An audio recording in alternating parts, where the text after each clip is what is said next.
Orang Jawa, orang Mojopahit tidak punya ide untuk bikin meriam. Karena bagi mereka perang itu deg-depan. Gitu loh Pak. Mulai Portugis datang jadi perampok di laut-laut Melaka sampai Laut Jawa, mereka kan bekalnya meriam, peluru jarak jauh. Maka kapal Mojopahit yang semula berfungsi ekonomi dan kapal Mojopahit itu gak lonjong ini, tapi rotok kandel ini. Karena isinya rempah-rempah, beras dan lain sebagainya untuk diekspor. Ini dengan mudah dirampok karena memang tidak siap secara militer wong di urusan ekonomi kok. Akhirnya karena dirampok terus sama Portugis, akhirnya Mojopahit dan Demak setelah itu bikin kapal sing tipis-tipis. Yang isinya satu barang-barang ekspor, nomor dua prajurit-prajurit. Itu pun mereka tetap bawanya paling pol pedang. Gitu loh teman sekalian. Ternyata kaget, ternyata Portugis tetap menang karena dia dari jauh nggak perlu ketemu. Dor mate, gitu loh. Bagi orang Jawa itu tidak kesatria, bagi orang Bali itu tidak kesatria, bagi orang Sunda itu tidak kesatria. Ya tapi kalau kita jadi kesatria gini diserbu terus dari jauh kita kalah. Sejak itulah kita tidak lagi membangun etos kesatria. Wis saiki iki pokoke wanine ya bandem. Kan begitu? Wanine bandem, setelah itu tidak ketemu, menghindar. Nah sejak dunia menjadi modern, ada media massa, ada media sosial, maka manusia makin tidak punya karakter, makin tidak punya kejantanan, makin tidak punya sportivitas. Kira-kira ngono ya. Sekarang saya kembalikan ke pedang. Tadi apa? Cangkul, pedang, keris. Penting mana di dalam nilai, entah apa nilai apa dalam dirimu? Yang paling utama itu keris, apa pedang, apa cangkul? Ya enggak apa-apa, monggo. Cangkul. Oke. Gini, sekarang lihat contoh-contoh dalam sejarah. Kalau cangkul digeletakkan di pinggir tembok boleh enggak? Enggak masalah ya. Tapi kalau keris dilempar set gini ke kebun boleh enggak? Kenapa kok enggak boleh? Pusaka. Nilainya berbeda antara keris dengan cangkul. Nah jadi sebenarnya yang terpenting dalam dirimu itu pedang apa keris? Apa yang penting? Sekarang aku tanya, disertasimu itu cangkul, apa pedang, apa keris? Ayo, jelas ya? Jelas ya? Ayo, udah, tinggal satu ini kok. Kalau ini Anda beres, sudah tidak perlu acara terus, tidak apa-apa, pulang udah, beres. Dan sekali lagi, kamu kuliah itu untuk mencari pedang apa mencari cangkul apa untuk mencari keris? Tak kasih tahu ya, belajar sejarah. Semua orang yang punya cangkul belum tentu punya pedang. Jadi petani belum tentu bisa perang. Tapi orang yang punya pedang biasanya pasti punya cangkul karena gak kok uang bendino gelut terus gak. Gitu?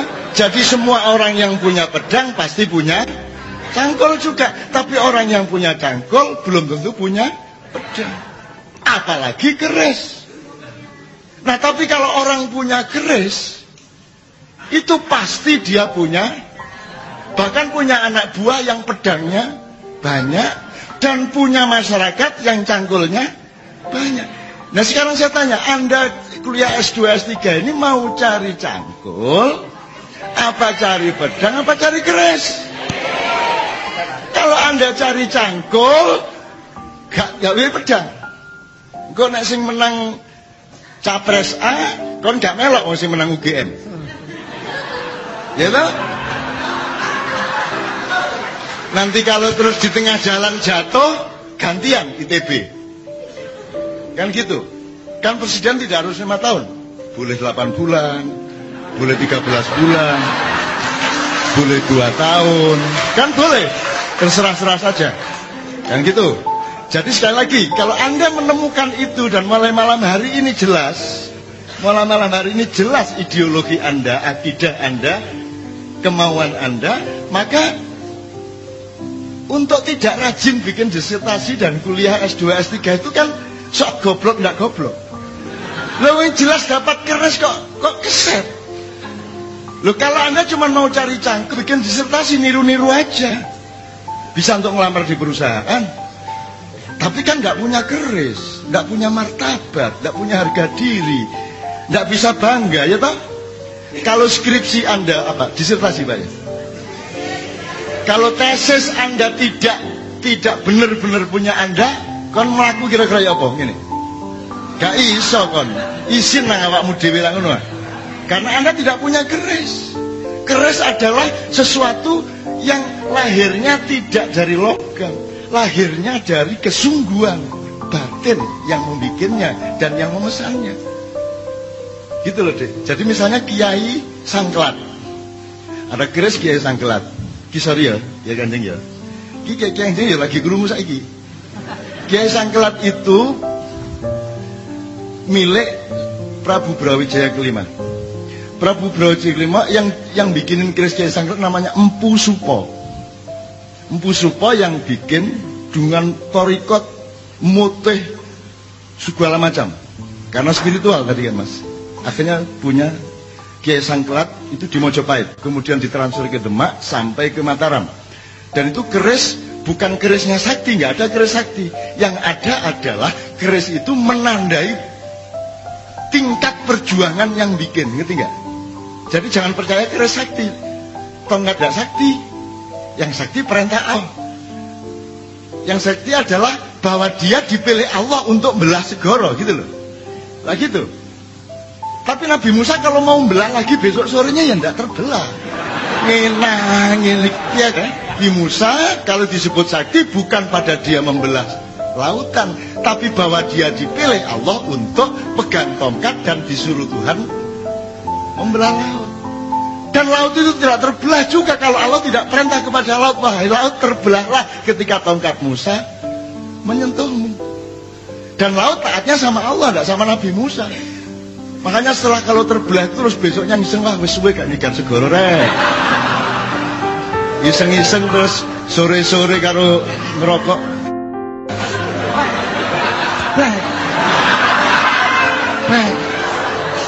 Kok mek ciprit gak belah. Jadi kamu jangan sombong menjadi apapun. Kamu jangan merasa dirimu pernah menang dalam kehidupan. Dan kamu jangan kecil hati hanya karena kamu disebut kalah dalam kehidupan. Menang dan kalah tidak begitu hakikatnya. Udah kamu jagoan taekwondo wis, sakarepmu wis, kempo sakarepmu wis, ya, apa wis? Tinju, MMA, kickboxing, muay thai sakarepmu, jiu-jitsu, Brazil, sakarepmu. Terus tanding, turnamen menang jebler. Juara, dikai medali, dikai duit. Dah, mari ngono ngombe, terus tanding meneh, mesti menang taga. Belum tentu. Jadi bener takon juara. Nggih pas nika wau kula pas juara, pas nika wau tok. Yo tahu enggak? Pas tadi itu saya juara, setelah itu belum tentu. Jadi kamu itu jangan terlalu percaya kepada apa yang terlihat. Arep ado ayu, iku pas ayu.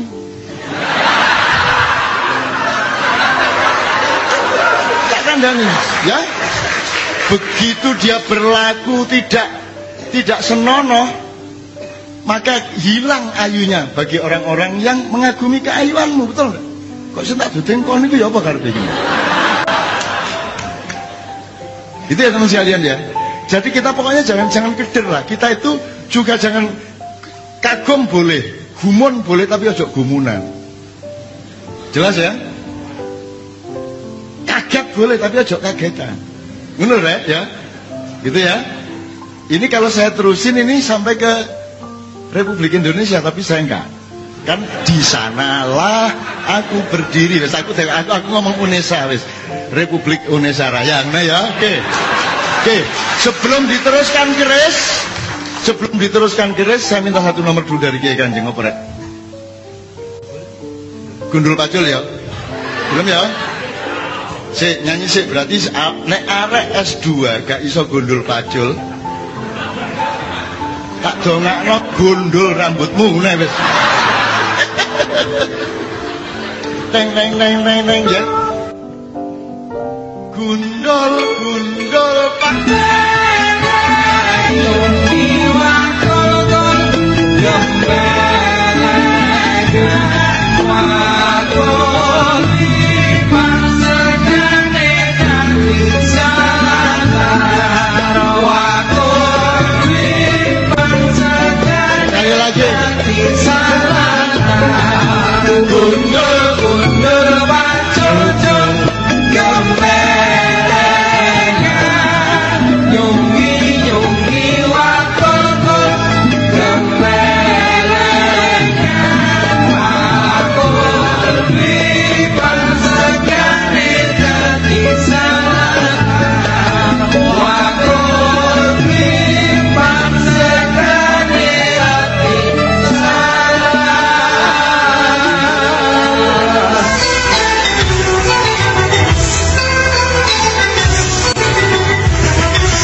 Dan batu bata dituntut oleh Allah untuk supaya manusia bikin rumah. Karena kapas dituntut untuk jadi benang untuk jadi kain, untuk jadi jilbab. Kan begitu. Lagu juga begitu. Nah aslinya mek gundul pacul. Tapi selama sekian abad gundul pacul itu tidak pernah dibenang, kapas terus. Karena orang paham gundul pacul itu apa. 6 abad. Nah, Kiai Kanjeng diamanati gundul pacul itu adalah manajemen kepemimpinan. Gitu loh. Nanti kalau ada waktu kita jelasin. Jadi kalau kamu mau jadi direktur pasca sarjana,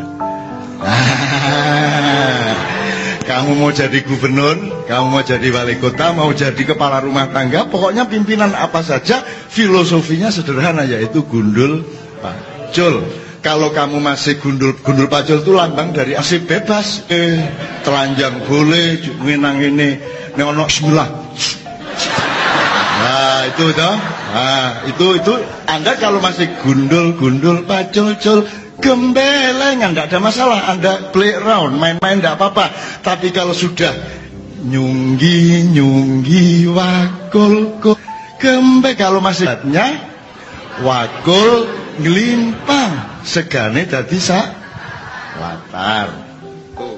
Jadi ini uraiannya betul-betul belum pernah ada filosofi dan manajemen politik dasarnya gundul pacul yang cuma 2 kalimat yang diremehkan dan dititipkan kepada kanak-kanak oleh Sunan Kalijogo. Sebenarnya dititipkan semua tuwek-tuwek ketelengsut, tapi mergo dititipno paut, gitu. Dititipkan ke anak-anak, maka abadi. Semua lagu anak-anak abadi. Cublak suwang.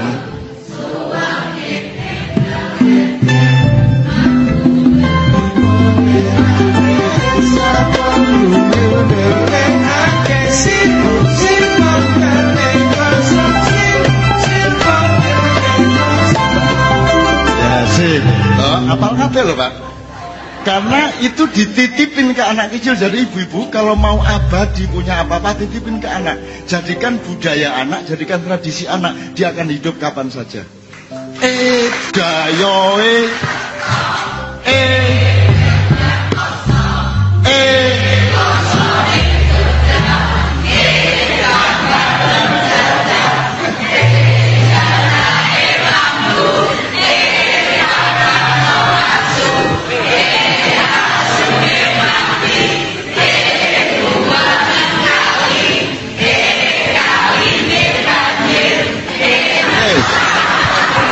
Nanti saya jelaskan, ini namanya manajemen konflik.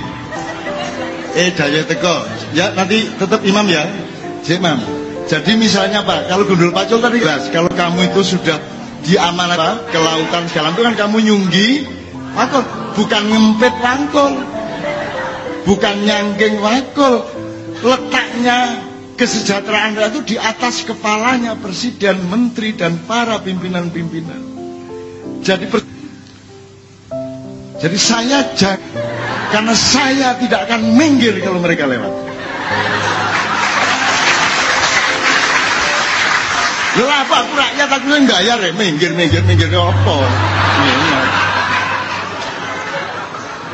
Bapak Presiden masuk ruangan, silakan berdiri. Aku menengah ya, aku ngerokok ini. Kon aku sing bayari ngongkon-ngongkon aku ngadeg. Gila betul? Nah, kalaupun kita berdiri menghormat, yang kita hormati bukan presiden, yang kita hormati adalah pusaka Nusantara negara kita. Jelas ya? Nah, nanti kita teruskan soal ijazah S2, S3 tadi. Iya tak? Kalau kamu cuma mau cari cangkul, ya sudah beli aja ijazahnya. Seperti presiden dapat honoris causa itu kan juga beli. Menteri-menteri beli, banyak yang beli. Di sini ada Pak biro penjualan.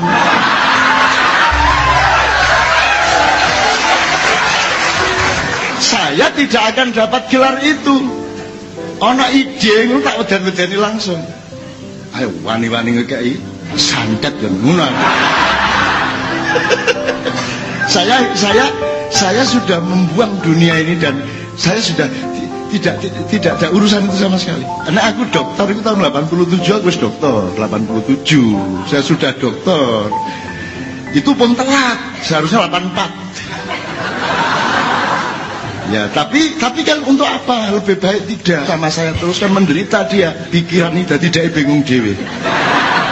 Kan gitu. Wong setan iso tak belani ya tak nih. Iki nek ngomong guyone ngono rek. Wong aku iki ngomong bebas apa saja karena saya enggak punya apa-apa, saya tidak punya kepentingan. Aku iki kok pateni yo gelem. Lah wis kena sih. Makanya acara Kiai Kanjeng ini langsung depan, nggak pakai pagar, nggak pakai jarak. Cak enak kon kate nunjuk aku langsung. Kon wani-wani ngejelp aku tak jelep genti kon kok. Iki sing guyu banter iki rada paham. Sing meneng paham nemen, Pak. Gundul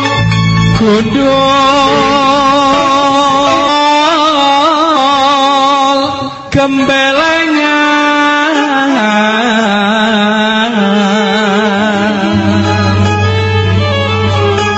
nyunggi wakol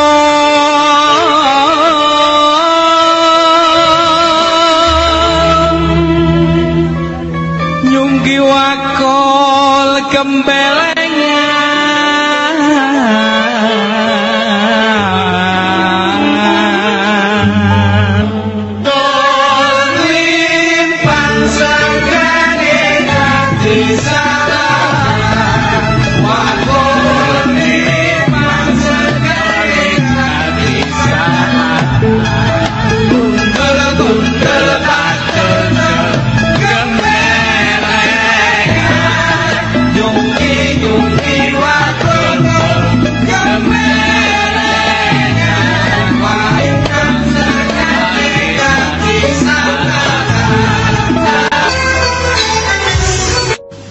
Alun-alun Malioboro, alun-alun keraton itu satu garis sangat lurus. Jadi tempat itu dihitung seolah-olah dulu arsiteknya itu terbang kok nggawe garis ini kayak Empu Baradah itu. Arsitek sekarang kan ngelihatnya lokal, paling dilihat kiri kanannya gitu. Nah, kalau Anda sudah ke Malioboro, sudah pernah? Sudah. Malioboro artinya apa? Ada yang tahu? Siapa yang tahu? Nyun sewu Bu. Ada yang tahu artinya Malioboro itu bahasa Jawa apa bukan? Kok aneh, apa artinya? Ya? Terus tahu krungu aku kan ngomongnya, berarti terus tahu krungu. Jadi gini, singkatkan, tidak melakukan langkah apapun kalau tidak konsepnya menemukan kembali dirinya sejak sebagaimana asal usulnya. Jadi misalnya kalau ada transmigran dari Pulau Jawa ke Kalimantan, itu timnya lengkap. Ada yang ahli pertanian, ada ahli pencak, ada ahli karawitan, ada ahli agama atau ngaji, dan ada yang ahli-ahli di bidang yang diperlukan. Tapi pokoknya lengkap timnya. Jadi kalau sampean dari Tugu ke Malioboro itu sampai itu namanya marga utama, jalan utama. Jadi orang hidup itu harus menentukan jalan utamanya apa. Tadi makanya saya bilang primer, fungsi primernya apa? Jalan dari rel itu namanya Malioboro. Ini S2. Jadi marga utama tadi S1, memilih fakultas A apa B apa C. Setelah itu Anda Malioboro, mulai dia melakukan eksplorasi secara lebih merdeka. Malioboro itu artinya dadio wali sing ngumboro. Malio, ngerti Malio? Warung nek kata kerjane, kata perintahnya marungo, ya taga. Apa meneh? Sing emrek, sing wedang, medango, nggih. Wedok medo, oh kita mboten, kita wedok medo, oh lurus Pak Bu, lurus. Nah wali malio kang ngumboro. Jadi kamu melakukan eksplorasi mulai S2 itu kan mulai berpikir lebih bebas, mulai penelitian kan gitu, mulai tengok sana tengok sini, buka sana buka sini, kan begitu, supaya kamu sampai ke marga mulya, supaya kamu kenal yang namanya kemuliaan hidup. Jadi kamu setelah Malioboro, kamu masuk pilihan untuk mulya, yaitu seorang sarjana S3 itu kalau bisa seorang inovator, seorang inventor, seorang penemu, betul enggak? Seorang penemu, mbuh cilik kaya apa tapi Anda menemukan sesuatu. Saya bergaul dengan banyak sekali penemu. Seharusnya Pak malam ini yang paling cocok datang itu Sabrang, Pak. Noe, Pak. Kalau ngomong sama gini-gini yang pinter, yang ngerti, saya tidak cetok pengetahuan saya. Pokoknya sak ketemune apa sing dikekno Gusti Allah tak sok ngono wis. Wis gak ngel-ngel aku dadi kiai talang, gitu aja ya. Ono udan srot gitu. Ada berapanya Pak? Jadi fungsi pendidikan ada macam-macam, ada kiai ceret. Kurikulumnya jelas, ceretnya jelas. Siapa yang butuh teh kasih teh, siapa butuh kopi disoi kopi, itu kiai talang. Itu metode kurikulum kiai talang. Ada kiai talang dalam dunia modern tidak cocok. Iku biyen zaman biyen wis pokoke sak ketemune Gusti Allah ngekeki iku dikekno wong. Iku jenenge pendekar mabuk. Sikat jono sikat kene. Nah ada kiai gentong. Ini kurikulum di mana murid mendatangi ruang guru. Di sini gimana? Kalau sekolah kita kan masih guru mendatangi murid, mbak ceret, yang gitu, betul nggak? Kurikulum yang lain adalah model kiai gentong, di mana gentongnya menang di ruang. Jadi Pak Profesor A di ruang itu, sing teko sakarmu, kon kuliah ini sakarmu, perjanjiannya ya apa kene tak ulang. Dia hanya gentong, dia menang, nek gak kok cedok menang deh. Jadi nek kon meguru nang kiai gentong, kon teko ngrungokno siap kuping tok ya gentongnya meneng ae. Kon gak takon. Makanya jangan tiru rambu lalu lintas, belok kiri taati ikuti lampu ngono. Lah kan nengahe kok kon iki. Ngene. Lampune gak mau mlaku. Ikuti lampu. Ya apa? Nyenengno peraturan itu. Nah ikuti lampu lah, nah iku mang diikuti temen lah macet perapatan ini. Ayo jalan, lo lampunya belum jalan kok. Oke, ngomong-ngomong Kiai Gendong tadi ya. Oke, Kiai Gendong. Oke. Jadi kalau bisa S3 sudah berguru kepada Kiai Gendong, Pak, S3. S2 pun sudah mulai. Anda yang harus nyewur, ngerti sewur. Iki sewur ono gandolane, ono dathoke. Sewur. Loh, sewur. Jadi ono sewur, ono ceduk. Lu kalau kan itu jadi kok kalau daun pisang iso dadi bencuk. Takir. Apa? Pelangan. Apa meneh? Suru. Iya kan? Ngerti bener. Sip, lumayan Pak. Kamu pikir penemu suru itu seharusnya dokter honoris causa tuh? Bener nggak? Bener nggak? Loh, jangan diremehkan. Jangan diremehkan. Loh, gimana kalau orang tuh mangannya ini kira iso kok mak ngene, gak iso ngene kok. Gitu Pak. Terus ditolong oleh suruh. Kan orang nggak bayangin, mesti kan bayanginnya sing ke atas-atas untuk sendok. Ini nggak suruh, dikok set, dijepit, tidak terlalu kuat tapi oke. Itu dokter honoris causa. Sing nemu pencok, lo jangan diremehkan. Gimana sih kamu? Kamu kan tinggal make. Sudah nggak terima kasih mana ya? Nggak, di negara mana? Di luar Indonesia di mana yang orang punya beteng? Hah? Ayo, di mana? Beteng loh. Karena bikin ini yang gitu ya apa biar? Kok dua ide pering sampai jadi beteng itu loh. Itu rumah samu anggitmu. Sambel itu prosesnya juga berabad-abad untuk jadi sambel. Kamu ini loh Pak, ini tolong Pak, ini sok-sok dikasih tahu Pak. Kamu kon saiki kali nyekek. Kon kali mbadok kon saiki. Bapak. Loh, wong Jawa Timur masa aku ngomong halus-halus rek, ya toh? Sudah, kalau sekarang Anda hidup di hutan, terus Anda ketemu lombok, terus Anda makan toh? Terus gimana reaksimu? Pasti kaanggap ini bahaya dan kamu buang. Terus kamu cerita kepada semua orang bahwa ini bahaya, jangan disentuh, betul enggak? Dan itu bisa 10 tahun, 20 tahun, 30 tahun, 40 tahun. Enggak tahu suatu hari kok bumbu, bukan itu, kamu enggak.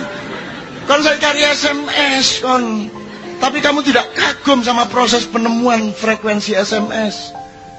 Nah ini Pak, kalau Anda S2, S3 Anda harus tahu prosesnya supaya Anda kagum. Kon nggak kagum apa-apa.